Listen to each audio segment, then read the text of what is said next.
So this is your gas meter. Your gas meter is where your gas comes into your property. You have a meter that calculates how much gas you've been using. We've got a ECV, which is your shut-off valve.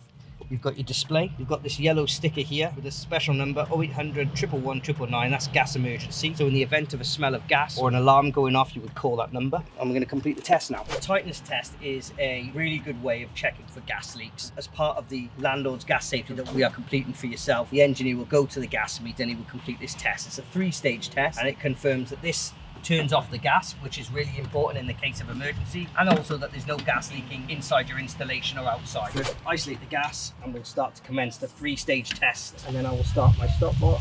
Put this safe in here, and we'll leave that for a minute. And what we expect to see is that not move at all. If it were to go up, that would tell us pressure is coming into the system from somewhere else, and the only way it could come in is through here. If it were to go down, that would tell us that pressure is coming out of the system, which could possibly mean that we have a leak. This red handle is called an ECV. We'll have it close to your gas meter. If you're in a flat, you may have one outside of your gas meter and one inside your property. Reason being is access. You should always have access to this valve. If it is restricted in any way, it needs to be not restricted so that you can get to it in emergency. The valve should fall to the off position and should turn on for the on position. This little label here will be clearly displayed on this pipe. If it is faulty, we will replace that label as well. We've done 1 minute, that's held really well. So the next test is called pressure stabilization, and the test is to stabilize the temperature of gas in the property. Heating may have been on recently, cookers and things like that. So we give ourselves 1 minute at the industry standard. Once those tests are complete, there's still visual tests that we can do. So we've reinstated the gas, and we will apply a little bit of leak detection,